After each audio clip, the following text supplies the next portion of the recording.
Students have this very unique perspective on schools that a lot of times researchers don't get.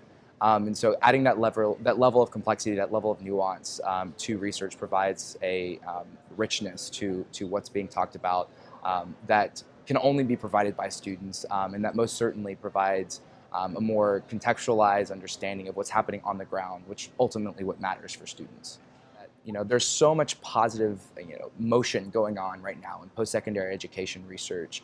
And from my experience talking to students, they're looking at the right things. They're looking at all the complexities and the layers that go into, post-secondary education experience.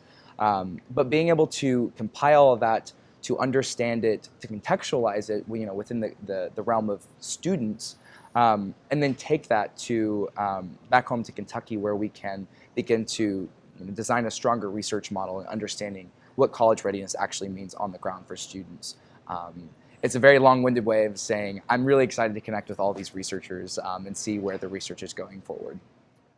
Students are the main stakeholders in the classroom. They're the ones that are in the classroom receiving the information. It's one thing to listen to teachers, which is incredibly important, but to listen to students as the main stakeholders in their education, as the people who will be receiving the results of the education, you have to listen to them. It's absolutely required.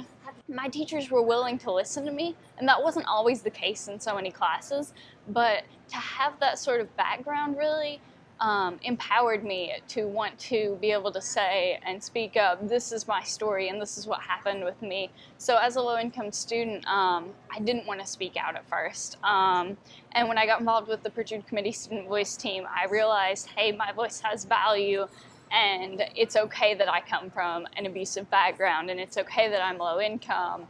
It's okay to be those things because I can take ownership of that and use it to help other people. I feel like I have a voice and can speak for people because I've spent the last 4 years listening to people. And I think that's important both for me as a student and for me as someone who wants to be an educator. I think being able to speak for people and advocate for people who don't have the same level of agency is absolutely incredible and so important.